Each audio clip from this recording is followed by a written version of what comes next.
by gesture. Oh, now we're being recorded. Good. And I'm glad you waited for that.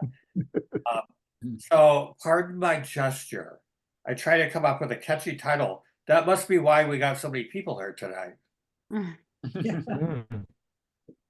So did everybody get a chance to read this in the email? Let's go over it. I'm doing this because I think it's real important, and it won't be a long one tonight. But what do I mean by gesture? It means applying paint with bold, sweeping brushstrokes in a free and expressive manner. And this term gestural was first used to describe the abstract expressionist painters like Jackson Pollock and others in the 1950s. And what they were trying to do with this real bold gestural painting was to express emotions through spontaneous painting. And they wanted to fill their work with drama, anger, pain, and love. But tonight, I'll show you some of that. But more importantly for us, on a more modest level, even on a much smaller scale, even our own handwriting can be seen as a type of gesture, expressive gesture. And it's because it's unique to us. And most of us are not going to paint like Jackson Pollock, but the principles of what they were doing can apply to our landscape painting and the other realistic paintings that we do. So this type of handwriting that I described can be seen even in realistic painting, small painting, and therefore it's very important that we become aware of it in our own work. So let's start looking at some examples. This is, I printed my notes, so I'll give you the names of all the artists. This is a Robert Motherwell called Elegy to the Spanish Republic from 1980. And Robert Motherwell was one of the really important abstract expressionist painters. I know you probably don't like it, but I'm going to make you look at just a few of them anyway. And he, among in the next few that I'm going to show you, he had a really big influence on me. Very, very big, especially when I was an undergrad. But I learned to see what they were doing, and I learned to really respond to it. So here's another one that was really big at the time, mainly in the, as I said, the 50s and going forward. But his name was Franz Klein. It's bold, it's energetic, it's aggressive. The drips became a noticeable thing in their work. And it's very immediate, a fast read. And here is Jackson Pollock, right? Jack the Dripper. Now, actually, by mistake, I realized that pardon me? Did somebody say something? No? I'm just laughing. Oh, all right. We were laughing at Jack the Dripper. Well, that wasn't my name for it, but that's like they used to call him. This was not by him. This is somebody imitating him, but I really liked it. And I think I liked it because whoever did this kind of prettied up Jackson Pollock with the colors in particular. But Jackson Pollock was really his paintings were very raw and brutal. Now, this is another one that influenced me because he is somebody I studied with at Central Michigan, Burton Dickerson. And he's the one who taught me to understand what abstract expressionist painting was, what it was all about. All the things that I just tried to describe. I, however, I brought my own formal and structural interest to it. And he kind of chided me for that a little bit, but he did have a tremendous influence on me, and this is one of his paintings from that time. Now, this was abstract expressionism was very, very influential starting in the 50s and continuing into the 70s, but somewhere along the way in the 60s, pop art emerged because people were getting sick of dripping paint and splashing it around in New York. So some of them, like Roy Lichtenstein, started to mock it with pieces, silkscreen paintings like this one called Brushstrokes from 1965. So it's very clever. He's mocking the big, bold brushstrokes of abstract expressionism. But there were some very important, sometimes they're called second generation, but this is Elaine de Kooning. She was married to Willem de Kooning, whom I didn't show you tonight. But this is his portrait. Could anyone guess the celebrity whose portrait she painted here? He's also a painter himself. It's Robert De Niro Sr. Oh, He's a good painter. He was supposed to come to Iowa when I was there to give a talk, but something happened and he had to cancel. But this is Elaine de Kooning. So That's very cool. very what? Cool. Cool. Yeah. I mean, I love it's yeah. It's a lot of action. accurate, but it's also it's got form and shape that are all by itself that has nothing to do with the subject. Yeah. And beautiful color too. Yeah. Does everyone like Robert De Niro as an actor? As Well, an act- they're making fun of him now on social media because he's been photographed wearing platform shoes. I mean, they're really like about 4 inches high, but anyway. And this is a guy that I did not know. Well, actually, the next one is Grace Hartigan. She was another very important American painter. I don't know if she's still alive. I don't have the date on this, but it's called Self-Portrait in Fur. It's oil on masonite. And Grace Hartigan was we were talking, I don't know if you were there, Andrew, but someone brought up Grace Hartigan. Do you remember that? I think it was probably, No. was it Shelley? Somebody did. Oh. Our group, and we were talking. And it was right after I had chosen this to show you tonight. So she was an important painter, Grace Hartigan, in New York on that level of recognition. This guy I'd not heard of before, Nick Runge. I know you want to see some realistic painting, so I think the rest of it is actually. Nick Runge, called Female Model, from 2019. It's very realistic, isn't it? No argument about realism and accuracy of the portrait. But look at those big, bold watercolor strokes of watercolor. And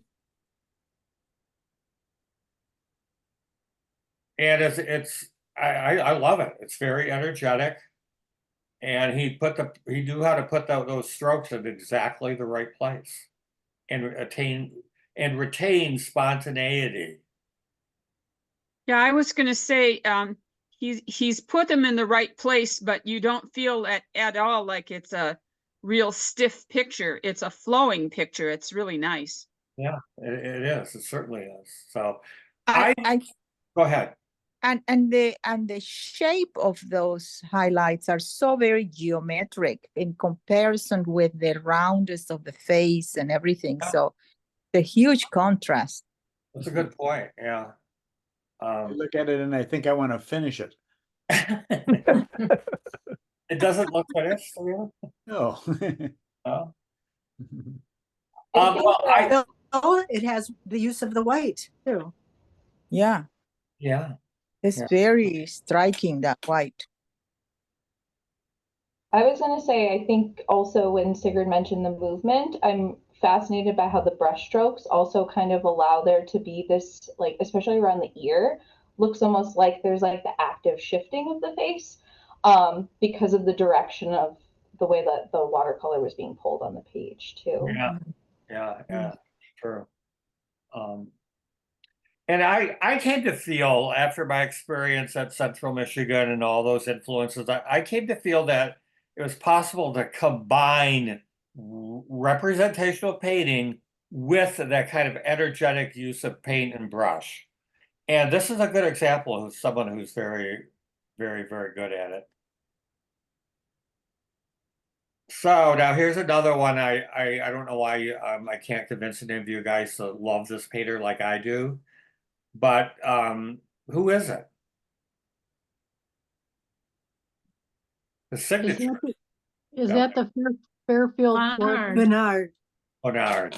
Pierre Bernard. He was really big at Iowa. We talked about him all the time.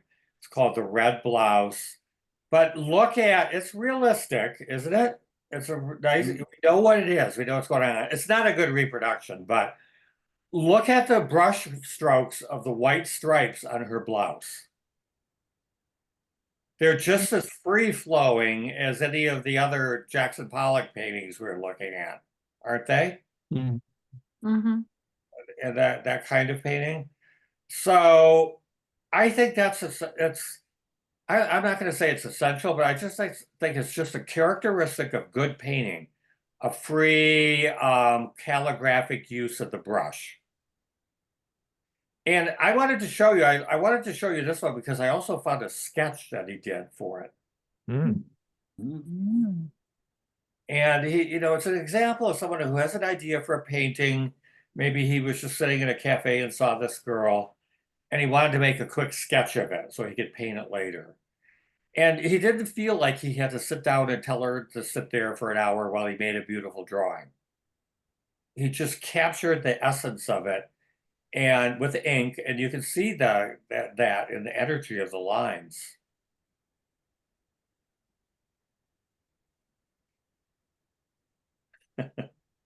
I know what you think I think about pet portraits, but one person, you know who did this?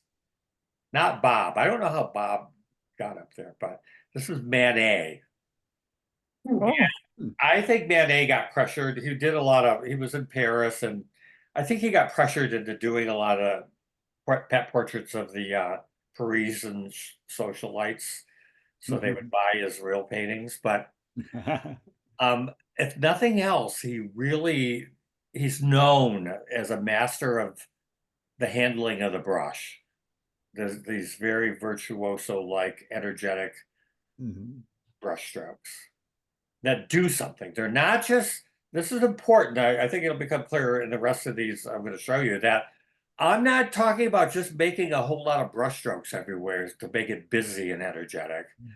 I'm talking about an energy of the mark. We sometimes would call it the mark and call it mark making, but it had to correspond to form. Whether it was realism in a subject matter or whether it was abstract, it had to be constructing form. And this is a pretty furry dog. Okay, I couldn't bypass Matisse for this because you can see here, you can tell what it is. And I know you probably don't like Matisse, but at least the color is beautiful, I think. And however, he's constructing this image of a woman reading next to the table, mostly with the brush mark itself. He's not doing a lot of blending and shading.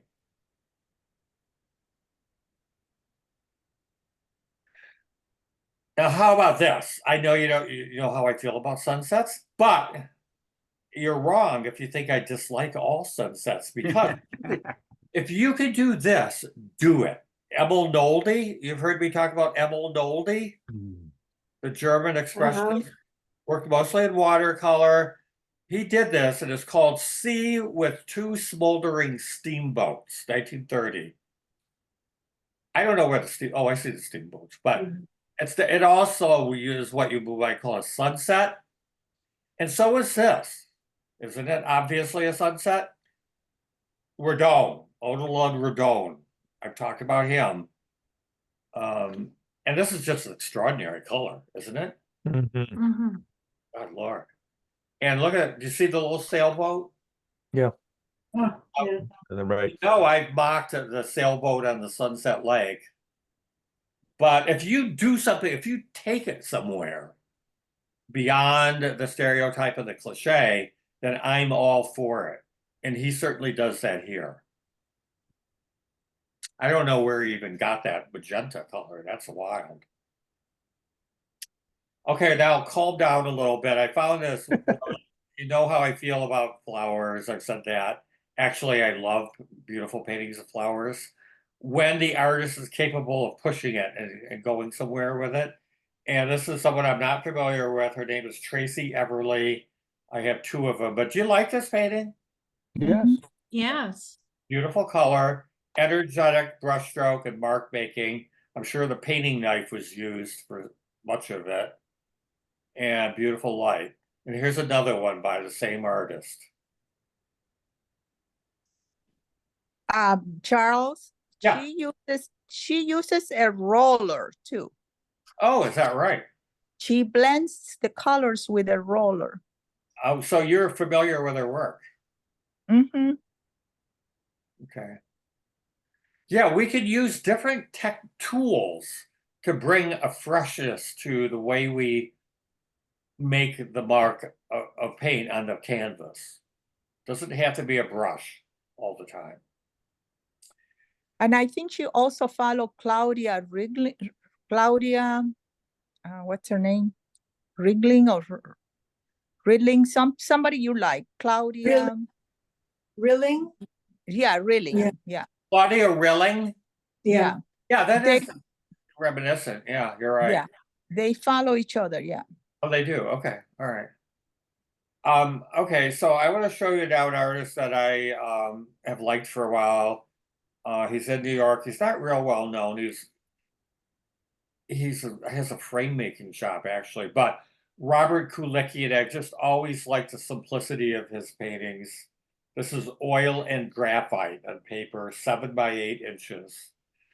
Very simple, direct, and I respond to it more than I do traditional bouquets of flowers. I really like it. Mm. Now, this artist I told you about, Julian Marrow Smith. Wow. Yeah.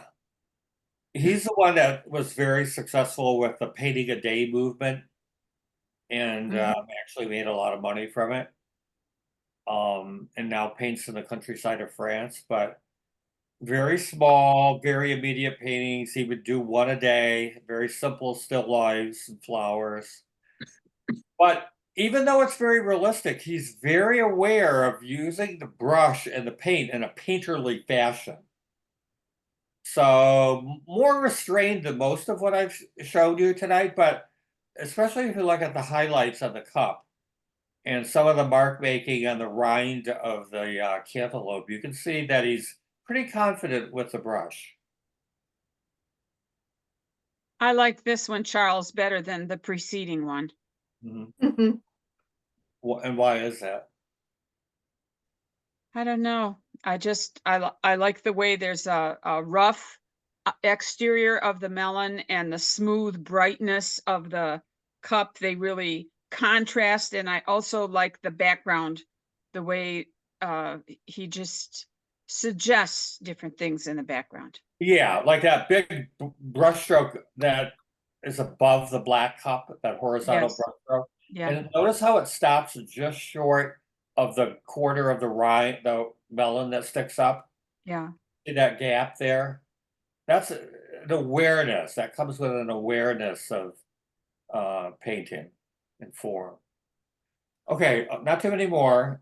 This one, more of a traditional thing. I think you'll enjoy by Jane Wilson. She was an important painter in New York, the 70s, called Four Paper Palettes, sorry. So you can see them there. And a lot of artists, especially around this time in the 70s, it seemed they were doing paintings of their studio. It was considered a type of genre painting. You know what genre painting is? A kind of painting, like figure painting is a genre, still life is a genre. Well, there are others that were doing paintings of their studio. They're not set up still lifes, it's just the studio, and they were calling that genre painting. I did a lot of them too, around that time. Now here's Fairfield Porter. I don't think you've probably not seen this one, because I hadn't seen it before. But a realistic painter, kind of straightforward landscape painting in a way. This is from 73, Sunrise on South Main Street. And he captures the feeling of the morning. It really feels like morning, but look how loose the brushstrokes are and calligraphic. You know what I mean by calligraphic? Look at those branches up at the top of the painting that are painted in such a free-flowing manner. Mhm.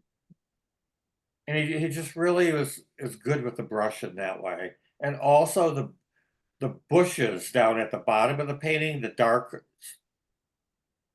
forms for the bushes, the hedges.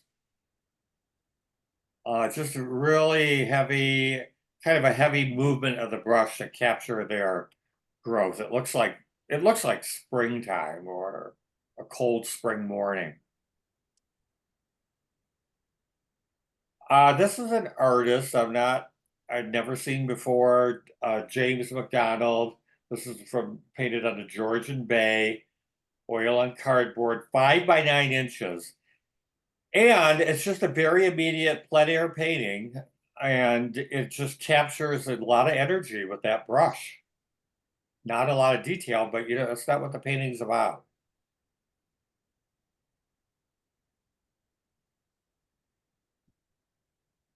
And here's a woman I'm seeing a lot on Instagram now, Nancy McCarthy. I suggest you follow her because she's doing these really nice little landscape paintings that we do.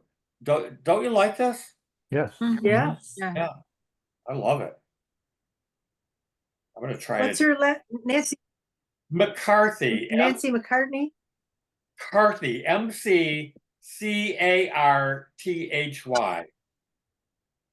And these names are in the email. I think you might know that. Okay, so yeah, I hope you'll look her up because I think most of you will really appreciate her. And this, I threw in another Julian Marrow Smith. Remember the cantaloupe painting? Yes. Back. Well, I came across one of his street scenes where he lives in France. So he does landscape paintings also. But look at the gooiness of the paint especially in the light area on the road. He doesn't do that everywhere. If you did it everywhere, it'd be tiresome to the eye.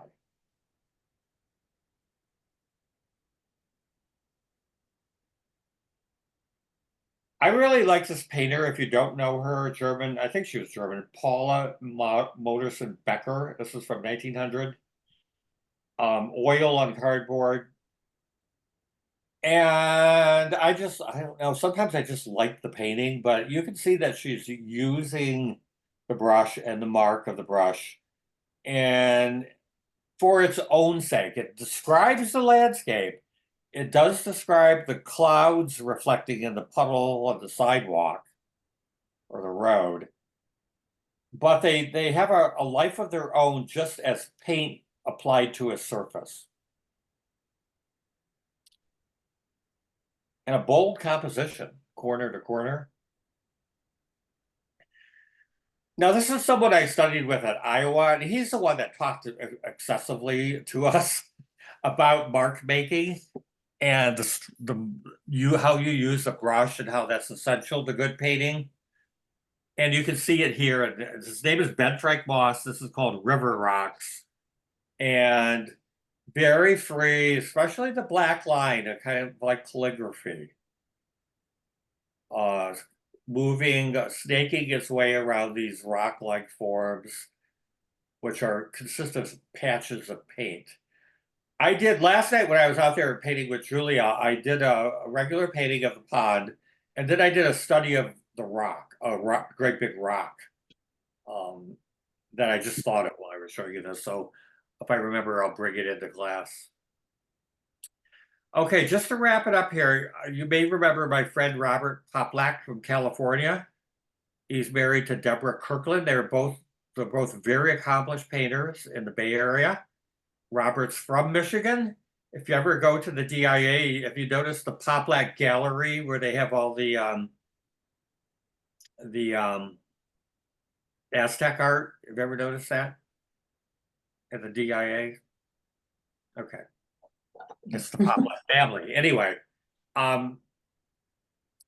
I think his work is a good example of very painterly painting and an expressive use of the mark and the brush and the paint. And I just talked to him recently. Are you saying his work is in the DIA? No, I'm saying that his father. Are you saying his work? His father donated the gallery for their collection of Aztec art. Oh. And you'll see the name if you go Oh, wow. at the DIA, yeah. But he should be at the DIA. I think he's a really good painter. Here's another one by Robert. This one I don't have the title of, but it's this is probably done in San Francisco Bay. Oh, this one. And finally, thank you for your patience, but finally, our friend, none other than Lena Revo. I had to put her in here. You all know her by now, don't you? Mhm. Yes. And just look at Yes, she's amazing. isn't it? And its scale, so she uses a relatively big brush for these great big brush strokes up in the sky. That works great. But when you move down to the buildings and the water, she's still using these free brush strokes, but a smaller brush, smaller scale, and even a couple little dots here and there, tiny dots. And I just thought this was a really nice one. Mhm.